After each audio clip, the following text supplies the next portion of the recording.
All right, so today our goal is to talk about the conservation of linear and angular momentum. So these will often involve collisions between objects that have a combination of linear and rotational motion. There's really overall 4 different possibilities. So in the first case, you could have both linear and angular momentum conserved. In the second case, maybe linear momentum is not conserved, but angular momentum is. In the third case, you'd have a change in angular momentum, but your linear momentum is conserved, and in the last case, it's possible that neither of them are conserved. And then the big question is, what has to be true? So remember that the change in linear momentum is equal to 0 if the sum of your external forces is equal to 0. You have a change in angular momentum equal to 0 if the sum of your external torques is equal to 0. So they like to ask you conceptual questions, especially in the multiple choice, but sometimes in the free response too, where they give you a situation, they want to know which of these variables are conserved. And these are the 4 cases that they're going to give you. So answer choice A is going to be this one, and B and C and D. 4 choices, 4 possibilities. So in order to actually figure out which one it is, you're going to have to draw free body diagrams or extended body diagrams or both, and then determine if the external forces are 0, if the external torques are 0. So the most common cases that we're going to see of this are generally going to involve collisions between point masses and rods. So for example, if I have like a rod here that has a hinge, we assume that this is our axis of rotation. If I have a point mass that has some sort of linear speed and some sort of mass, that it is going to come over and it is going to collide with this rod. Now what most people want to do is they're going to observe what happens. And basically what's going to happen, let's say this is a top-down view, so we're not worried about gravity or anything like that. So this is a top-down view. Then what's going to happen is this rod is going to start to swing, and it is going to have some sort of angular velocity that's going to allow it to swing. Now the ball has a lot of different possibilities. It could stick to the rod and swing with the rod. It could bounce backwards. It could continue forward but at an angle. There's actually a lot of different combinations of these problems, which is why the AP exam really likes them, because there are so many different things that can happen. Now if we look at this situation, now whether or not it sticks or doesn't stick, the biggest thing to realize is we are not converting linear momentum into angular momentum. That is impossible. These are 2 completely independent quantities. Now they're related, but their conservation is independent because one's based on external forces, the other is based on external torques. So what we need to do to figure out whether linear or angular momentum are conserved in this case is that we need to determine the forces. So basically you need to look at the rod. So if I look at the rod, what forces are acting on the rod? Well, this is a top-down view. So if I was going to look at this from like the side, so here's my rod. So gravity is going to be pulling the rod down. Well, actually gravity will act here at the center of mass. Force of the gravity of the earth on the rod from our side view. Okay, normal force, we can also assume the normal force is acting on the center of mass, so technically both of those are acting along the whole thing, and that is of the earth on the rod. We're assuming that the surface is frictionless, and it's specified that has negligible friction.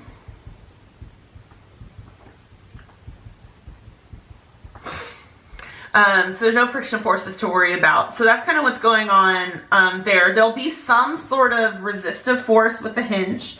We don't know what that force could be because we don't know how this hinge is constructed. But just some sort of general resistive force, which is going to have kind of some different components on it. Not exactly 100% sure where it would point to straight off the bat. But generally it's going to resist the motion. So it's going to be probably at some sort of angle. You might have some sort of resistive force at an angle for that.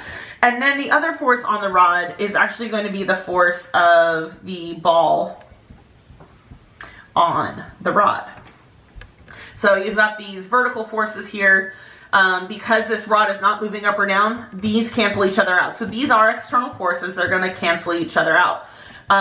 This resistive force, this is basically the force of the hinge on the rod, which, like I said, we don't know exactly what that force is, or what's causing it, or really where it's pointing, but it's there and it's external because my system, say it says the system, is just the rod and the ball. So when we're looking at our forces, this is an external force, this is an external force, that is an external force. This one right here, this is an internal force. So when I'm looking at the forces, these two external forces cancel out, but there is no other force that can cancel out this force of the hinge on the rod. So this force of the hinge on the rod is an external force. So our external force does not equal 0 because we have that force of the hinge on the rod. This is an internal force, so it doesn't matter. So what this tells us is the change in linear momentum does not equal 0. So this means that we are going to have a change in linear momentum, and that's probably going to be a loss of linear momentum because this force at the hinge is going to kind of absorb some of the energy that would be associated kind of with that force, because it's going to cause the force to be in the opposite direction. So linear momentum is not conserved. Now, so then you'll be like, oh, but if linear momentum is not conserved, then maybe that linear momentum changed into angular momentum. Well, let's see if that's possible. Let's see if angular momentum is conserved in this situation. Well, if we look at these forces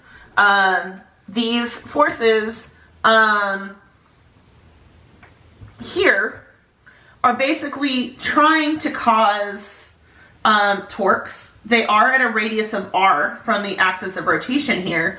They are 90 degrees, so they're actually creating a good amount of torque, but they're creating equal and opposite torques because they're acting at the same location and they have the same lever arm, so their torques add up to 0.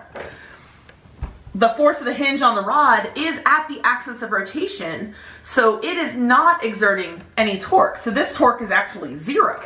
So even though this force of the hinge on the rod is exerting an external force, it's not exerting an external torque. Now, this force of the ball on the rod is acting at a lever arm of R. It is exerting a torque, but it's exerting an internal torque. So this is the torque that is responsible for the rod actually being able to swing, kind of in that case. So this is just so far just looking at the rod. And then when we look at, so just looking at the rod, we are going to have, therefore, an internal torque, but and a torques canceling, and then a torque equaling 0 there. So just looking at the rod here, we're going to have our, just for the rod, our sum of our external torques is going to equal 0 on the rod. Now, let's take a look at the ball to see if the ball gives us some additional information. Well, if we look at the forces on the ball, when we are looking kind of at a side view for the ball is going to have a force of gravity of the earth on the ball. It is going to have a normal force of the earth on the ball. And this one, it's pretty easy to draw here, but we are going to have the force of the rod on the ball, assuming frictionless surface again. So the normal force of the earth on the ball is going to be equal and opposite to the force of gravity of the earth on the ball, because the ball's not moving up or down. And then this one here, this is an internal force. So this one's internal. And then these guys are external. So that means for the ball that there's no net external forces. So it's just this external force that is acting on the hinge for my overall system. So that means that we still don't have anything to cancel out that external force right there due to that hinge when we're looking at our ball. And then if we look at our torques, So once again, these actually are not, well, I guess the normal force here, the earth on the ball, is acting away from the axis of rotation for the ball, which we assume to be the center there. So, and it's once again going to be at an R way over here. So you would have the force here of the rod and the ball. And those gravity and normal forces are acting at a radius of R, creating torques kind of like this, but those torques are going to be equal and opposite.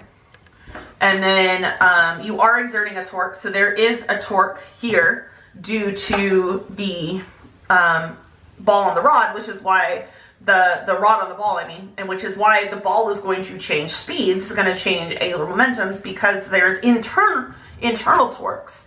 But whatever's going to happen to the rod of the ball is going to be equal and opposite to what happens with the ball on the rod. So those internal torques are going to cancel out. So you're going to end up with no net external torques. So in this case, this is going to be, let's see, that's going to be case 2 here, where we're going to have a change in linear momentum, but angular momentum is going to be conserved. This is why you cannot convert linear momentum into angular momentum, because we had a loss of linear momentum, but that linear momentum didn't become angular momentum, even though we saw things moving only linearly at the start and then rotating at the end, because angular momentum was already conserved. Well, how can angular momentum have been conserved? Well, it tells me it has to be just by the definition of conservation of angular momentum. Well, what you have to do is you treat the ball as having an angular momentum equal to mvr based on that length of the lever arm here, where you'd assume that is L, or length of the rod. So if this had a length of the rod L, then this guy would have some angular momentum based on that. So it would have angular momentum even while moving linearly. And that angular momentum then gets transferred to the rod, and then you're going to have a change in motion. So if I was to write like an equation for conservation of angular momentum, I know that change in angular momentum is going to be 0. So the angular momentum of the rod at the start plus the angular momentum of the ball at the start has to equal the angular momentum of the rod at the end plus the angular momentum of the ball at the end. I know that the rod started off at rest. So the source of the angular momentum is just coming from the ball. And that's going to be mv times r, whatever that r is. If it's hitting at the end, that r would be the length L. If it's hitting here in the middle, then that would be maybe some other value that is smaller than L. Maybe it's L over 2 or L over 3 or something along those lines. And because if it's closer in here, it's going to have a smaller rotational inertia, and it will also exert less torque. So there's kind of different things going on here. Now, your rod is going to have some sort of rotational inertia, and it's going to be going some angular speed at the end. And then the ball could either bounce off, it could bounce off and move backwards, in which case it could have like a negative v2r. Or it could move forward, or it could move at an angle. There's all sorts of different things that could happen, or it could stick to it, and it could actually stick to it and be like a point mass moving along with it. So then you could treat it as having an I omega, where I would be the rotational inertia of the point mass. That would be one case. So basically, by having this hinge here, that hinge is preventing linear momentum from being conserved, but because that hinge doesn't exert torque, it's allowing your angular momentum to be conserved. All right, so looking at this situation, this time we're going to have a top view of that same rod, but in this case there's no hinge. It's still going to be a frictionless surface. Our rod's going to have some rotational inertia. Our ball is going to have some sort of mass speed and mass and speed there, velocity, and it's going to come and collide in this case. So we want to know whether our linear momentum is conserved or our angular momentum is conserved in this case. So when we're looking here, what's going to happen is we're looking at kind of the forces on that rod from a side view. You're still going to have gravity coming in at the center, and you're going to have normal force acting at the center. The axis of rotation of the rod is now, since there's no hinge, it's going to rotate about its own center of mass. And when you go and look here, this is assuming they don't stick together at the end. If they stick together at the end, they're going to rotate about a combined center of mass. And these forces are going to be equal and opposite still in the vertical. And then the only other force on the rod is going to be this force of the ball. And this is once again going to be an internal force. When I look at the ball, you're going to have, you know, from that side view, a gravitational force and a normal force. And those are going to be equal and opposite. And then you're going to have the force of the rod on the ball. Remember, those forces have to be equal and opposite because of Newton's third law. The force of the rod on the ball has to be equal and opposite to the force of the ball on the rod. So looking at those forces, these are once again going to cancel. And then this is an internal force. So that means that in this case, the sum of the external forces is equal to 0. There are external forces, normal force and gravity, but they cancel out on both objects. So therefore, linear momentum is conserved. So we do actually have conservation of linear momentum. So that means that the linear motion of the system has to be 0. The change in linear momentum has to be 0. Now, what that means is that when this ball collides, it's most likely going to slow down, or if it's not going to slow down, it's going to maybe change directions. Well, it's probably going to slow down and change directions, but if it doesn't stick to it. So what's going to happen is, where does that linear momentum go? Well, that means that essentially the center of mass of this rod has to be moving linearly. So what's going to happen is it's actually going to start to move this direction due to that collision. But what's going to happen is, because that collision is happening off center from the axis of rotation, then these guys are going to exert some torques, internal torques on each other. Now these forces are still not going to exert any torque, because if they do exert torque, they're equal and opposite. So we are still going to have our sum of our external torques is going to be 0. So that means that our angular momentum has to be conserved. There's no change in angular momentum.